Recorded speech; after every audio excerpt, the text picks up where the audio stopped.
Bismillahirrahmanirrahim. Assalamualaikum warahmatullahi wabarakatuh. Alhamdulillah. Alhamdulillahi bini'matihi tatimmus salihati wa bimannihi wa fadlihi tunalu raf'ud darajat. Wassalatu wassalamu ala man la nabiyya ba'dahu wa ala alihi wa sahbihi mawalah wa la khawla wa la quwata illa billah. Asyhadu an la ilaha illallah wahdahu la syarikalah wa asyhadu anna Muhammadan abduhu wa rasuluhu la rasula wa la nabiyya ba'dah. Yaqulu tabaraka wa ta'ala fi kitabihil karim, a'udzu billahi minasyaitonir rajim. Ya ayyuhalladzina amanu taqullaha haqqa tuqatih wa la tamutunna illa wa antum muslimun. Wa qala alaihi salatu wassalamu fi hadisihi al-halalu bayyinun wal haramu bayyinun wa bainaha umurun mustabihat. Au kama qala alaihi salatu wassalam. Allahumma la sahla illa ma ja'altahu sahla wa anta taj'alul hazana idza syi'ta sahla.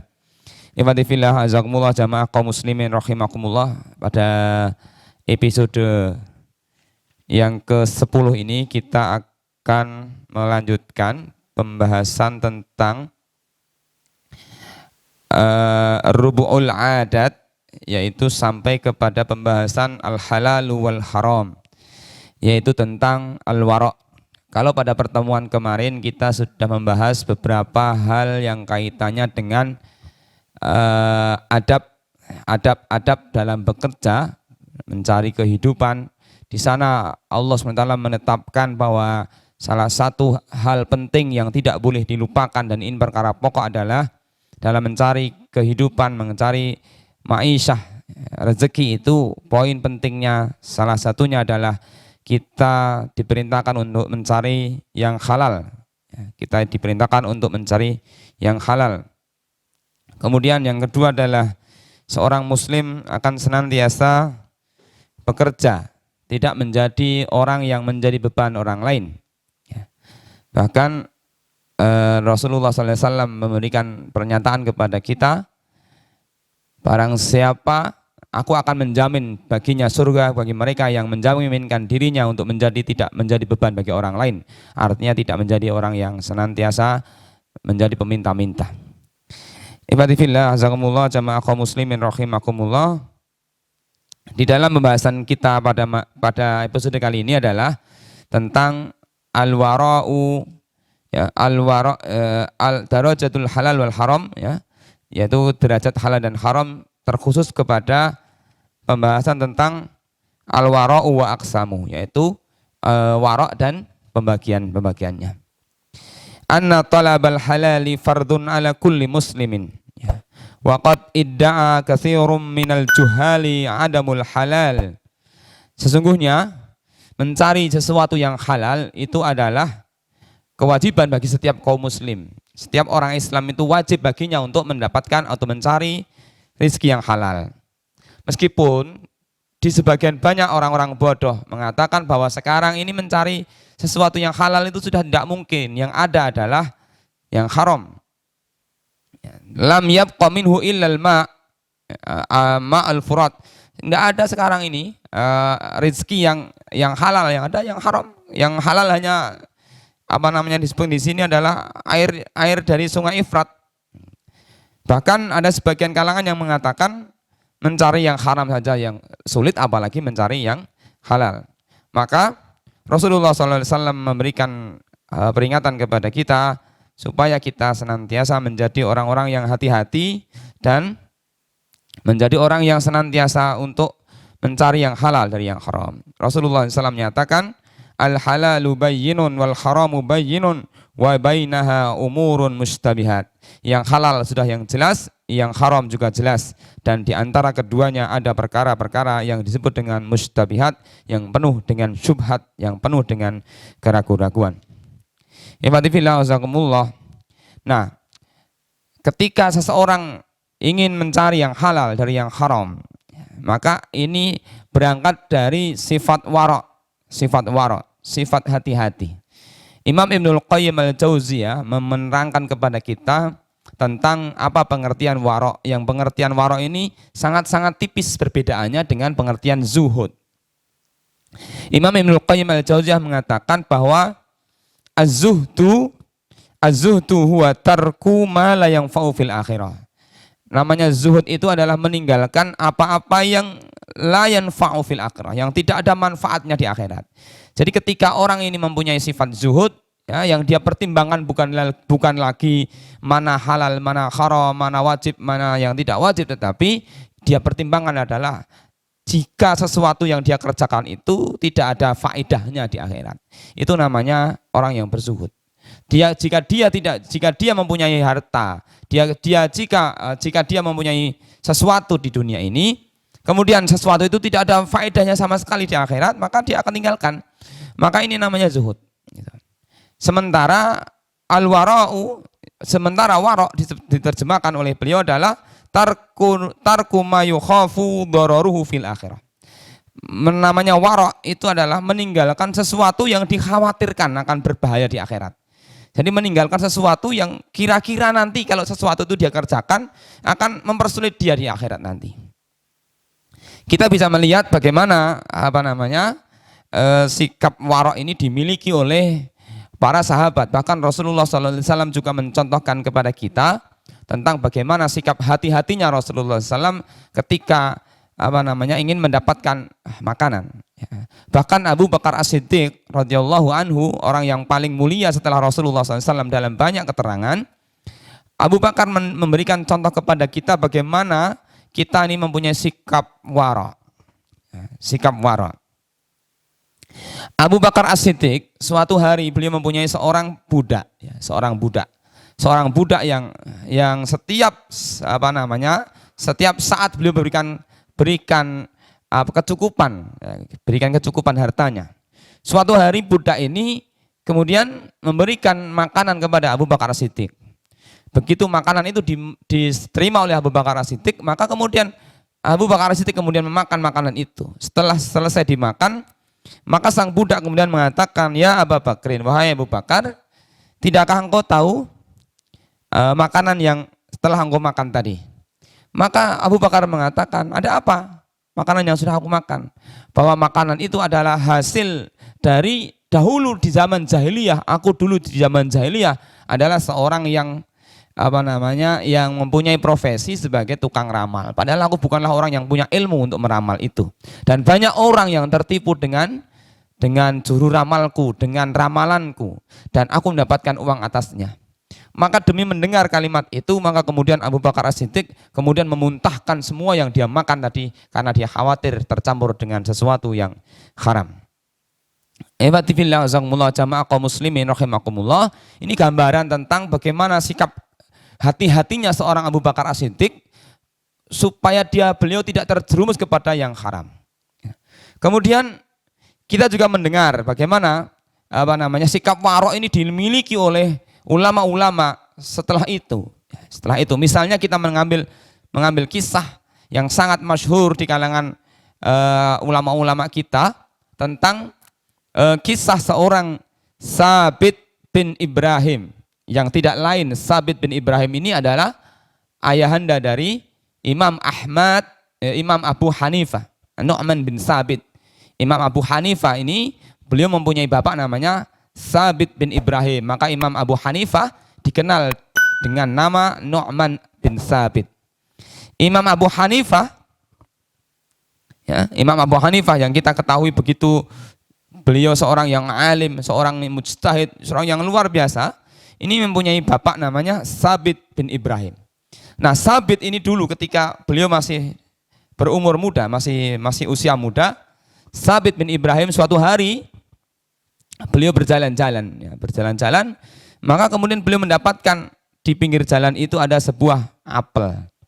Maka karena rasa lapar yang beliau rasakan, maka apel yang tadi jatuh di pinggir jalan itu kemudian beliau makan. Baru mendapatkan separuh dari buah apel itu, maka beliau teringat, loh ini bukan apel saya, ini apel siapa? Makanya akhirnya beliau kemudian melihat ke kanan kirinya, ternyata di dekat apel di mana beliau dapatkan itu ternyata ada kebun apel. Maka disitulah beliau bertanya kepada sang penghuninya, siapa di antara orang yang ditemuinya beliau adalah orang yang menunggu kebun apel tadi. Maka kemudian beliau bertanya, Kisana, apakah engkau adalah si pemilik kebun ini? Maka orang yang ada di situ kemudian mengatakan, oh tidak, saya hanyalah seorang pekerja, saya hanyalah seorang gawe yang diberikan tugas oleh majikan saya untuk menjaga buah apel ini, menjaga kebun apel ini supaya dia bisa tumbuh dan kemudian berbuah yang lebat. Maka kemudian kemudian Sabit bin Ibrahim kemudian bertanya, lantas siapa yang menjadi majikan Anda? Kenapa Anda mencari majikan saya? Sungguh saya mendapatkan apel di pinggir jalan, kemudian saya makan. Setelah separuh dapat saya makan, baru kemudian saya teringat bahwa ini bukan apel saya. Ini adalah apel yang jatuh dari pohon di kebun yang Anda rawat. Maka kemudian sang penjaga kebun pun kemudian mengatakan, wahai Kisana, kalau Anda ingin menemui si majikan orang yang punya apel ini, orang yang punya kebun ini, maka Anda harus pergi ke rumahnya dengan menempuh waktu perjalanan sekitar 1 hari 1 malam. Ya, perjalanan 1 hari. Maka kemudian demi mendapatkan kehalalan daripada buah apel itu, maka Sabit bin Ibrahim ini kemudian, baiklah, saya minta alamat dari si majikan Anda. Maka kemudian berangkatlah Sabit bin Ibrahim dengan membawa apel itu separuhnya, kemudian dibawa oleh beliau menuju ke alamat yang ditunjukkan oleh si penjaga kebun apel itu. Maka kemudian setelah menempuh perjalanan yang cukup lama selama 1 hari, sampailah beliau di rumah yang dituju, yaitu orang yang mempunyai kebun apel tadi. Sampai di tempat itu kemudian beliau bercerita. Setelah mengucapkan salam, kemudian beliau bercerita bahwa suatu pagi beliau berjalan-jalan kemudian mendapatkan apel dalam posisi lapar, beliau makan. Maka sang pemilik sang pemilik kebun itu dengan seksama mendengarkan cerita daripada Sabit bin Ibrahim. Maka kemudian Sabit mengatakan, wahai bapak, saya datang ke sini untuk meminta kehalalan daripada apel yang saya makan. Meskipun saya harus mengerjakan sekian banyak syarat, maka syarat itu akan saya kerjakan. Maka sang bapak itu kemudian mengatakan, sang majikan itu kemudian mengatakan, tidak, saya tidak akan menghalalkan apel yang sudah Anda makan. Begitu kagetnya Sabit bin Ibrahim ketika melihat dan mendengar bahwa apel yang dia makan separuh tadi tidak dihalalkan oleh si pemilik majikan itu. Apa yang terjadi? Ikhwati fillah, hazakumullah, jamaah kaum muslimin rahimakumullah. Kita bisa melihat begitu semangatnya Sabit bin Ibrahim untuk mendapatkan kehalalan dari makanan yang beliau dapatkan di perjalanan. Maka Sabit bin Ibrahim mengatakan, kemudian apa syarat yang harus saya kerjakan supaya saya mendapatkan kehalalan itu? Maka karena sang majikan ini melihat ada pribadi yang luar biasa, ada orang yang begitu jujur luar biasa, pribadi yang hebat, maka sang majikan pun kemudian mengatakan, saya akan menghalalkan apel yang Anda makan dengan satu syarat. Apa itu? Anda harus mau menikahi putri saya. Dengan kagetnya Sabit bin Ibrahim mendengar kalimat itu, saya harus menikahi Anda. Saya harus menikahi putri Anda? Iya. Tapi Anda harus tahu bahwa putri saya, anak saya ini, 1, dia itu seorang yang tuli. 2, dia seorang yang bisu. Dan 3, dia seorang yang buta.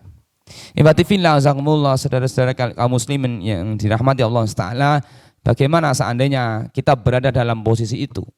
Kita diminta untuk, kita akan menghalalkan rizki yang kita terima, sementara kita harus mengerjakan syarat yang begitu berat luar biasa. Dia harus diminta untuk menikahi orang yang dengan ciri 3. Dia buta, dia tuli, dan dia bisu. Maka Sabit bin Ibrahim karena ketulusan imannya, kejujurannya kepada Allah Ta'ala, maka kemudian dia mengatakan, siap bapak, kalau memang itu syarat yang harus saya pilih dan saya kerjakan, maka saya akan mengerjakan syarat itu. Maka singkat cerita, Sabit bin Ibrahim kemudian menikah dengan putri sang majikan daripada apel itu, dan ketika hari pertama dia bertemu dengan istrinya, dia tidak pernah menyangka akan terjadi suatu kejadian yang luar biasa, sebagaimana dia ketika dia ingin masuk ke dalam suatu ruangan, maka dia selalu mengucapkan salam. Maka ketika dia masuk ke dalam ruangan di mana istrinya berada, dia mengucapkan salam, assalamualaikum. Dengan kagetnya Sabit bin Ibrahim mendengar di dalam ruangan yang di situ ada istrinya yang baru saja dia nikahi, maka dari dalam istrinya kemudian menjawab waalaikumsalam. Dia tambah kaget lagi. Ini calon istri saya, katanya tuli, katanya bisu, katanya dia lumpuh, kok dia bisa mengucapkan ucapan salam. Maka setelah mengucapkan salam, calon istri yang sudah baru saja dia nikahi, kemudian dia berdiri. Tambah kaget lagi, ini katanya orang lumpuh kok bisa berdiri. Kemudian setelah berdiri dia bawakan minum, apalagi dia bisa bicara. Maka dia pun terheran-heran, apa yang dimaksud dengan tuli, apa yang dimaksud dengan bisu, dan apa yang dimaksud dengan buta, yang dimaksud oleh majikan itu. Jamaah kaum muslimin rahimakumullah, maka kemudian sang istri pun mengatakan bahwa saya adalah anak dari majikan yang punya apel itu, dan betul apa yang dikatakan oleh bapak saya bahwa saya itu tuli dan saya tidak pernah mendengar dan selalu menjaga telinga saya dari sesuatu yang diharamkan oleh Allah Taala. Saya buta karena mata saya tidak saya gunakan untuk melihat sesuatu yang diharamkan oleh Allah Taala. Saya tuli dan saya bisu dan saya berusaha untuk tidak mengucapkan kalimat-kalimat yang buruk yang itu mengotori keimanan saya.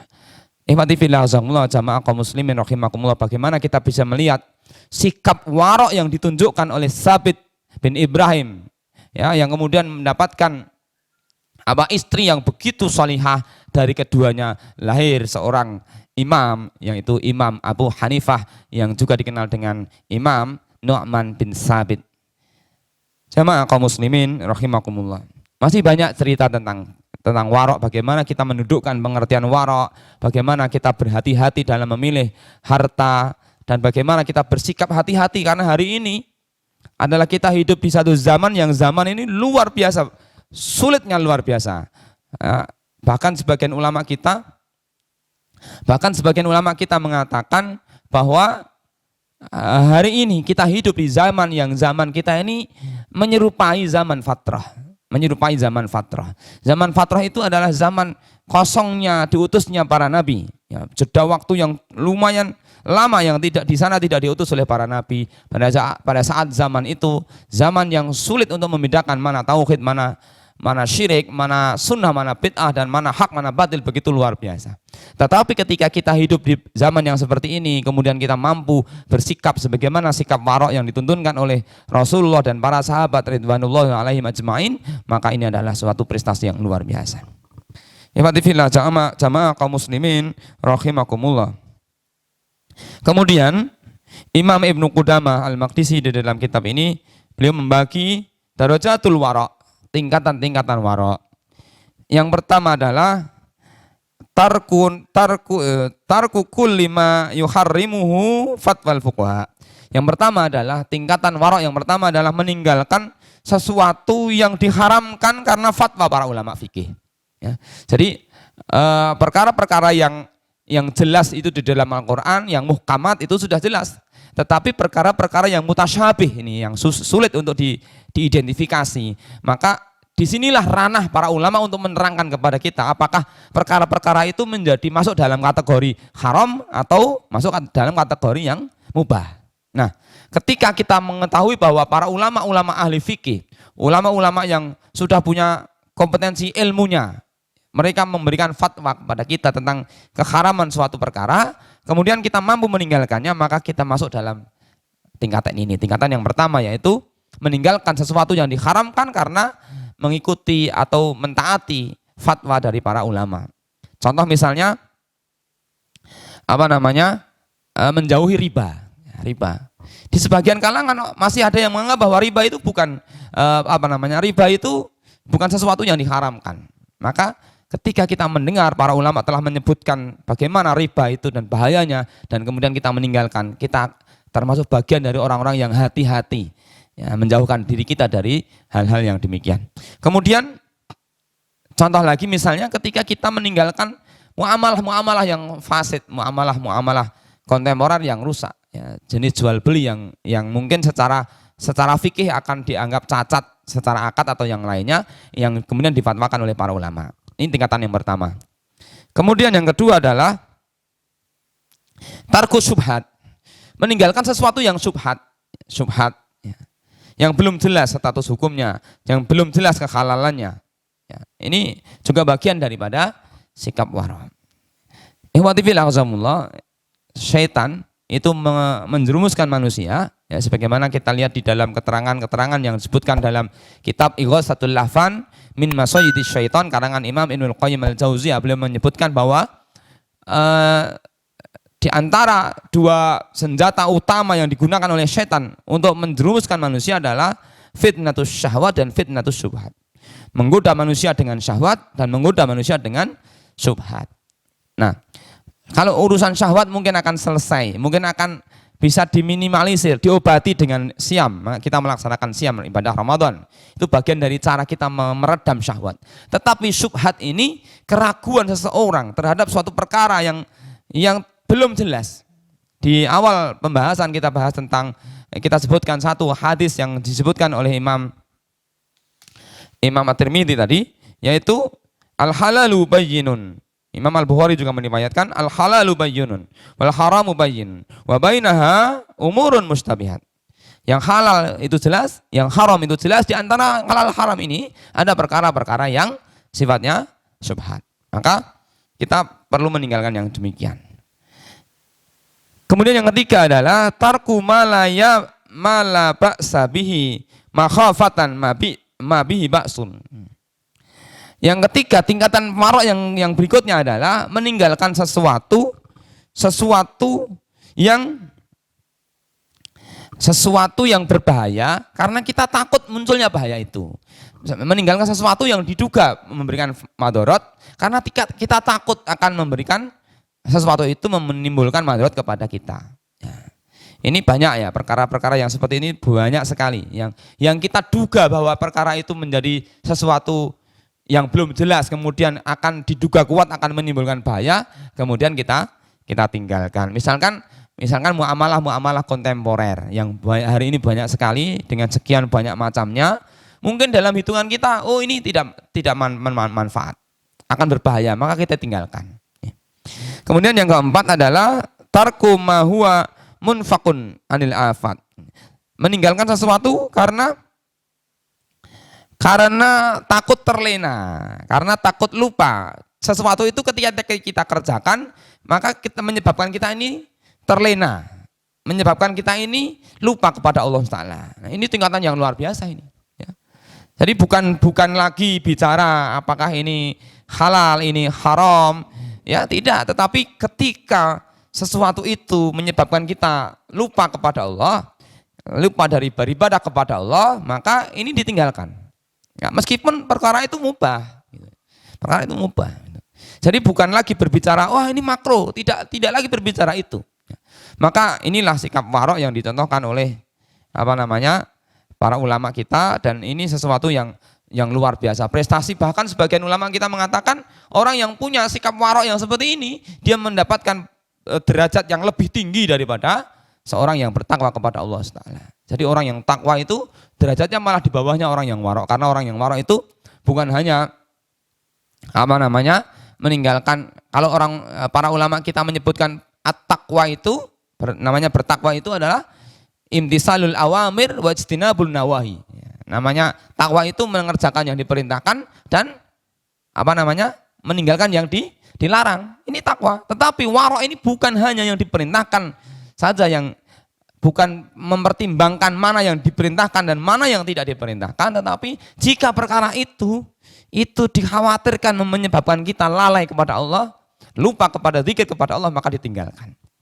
Ikhwati fillah hazakumullah jamaah kaum muslimin rahimakumullah, begitulah pentingnya kita berbicara tentang masalah warok kepada Allah. Semoga apa yang kita laksanakan selama ibadah di bulan puasa ini membimbing kita, mengajak kita untuk senantiasa berhati-hati dan tidak memastikan bahwa apa yang kita makan melalui mulut kita, tangan kita, maka akan kita pastikan bahwa dia menjadi sesuatu yang jelas halalnya. Ya, kalau syubhat, maka yang lebih baik adalah ditinggalkan. Semoga kita terjauhkan dari hal-hal yang demikian.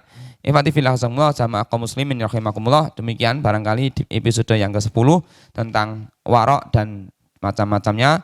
Semoga Allah SWT memberikan karunia kepada kita untuk menjadi bagian-bagian orang-orang yang bisa bersikap wara. Wallahu a'lam bishawab. Assalamualaikum warahmatullahi wabarakatuh.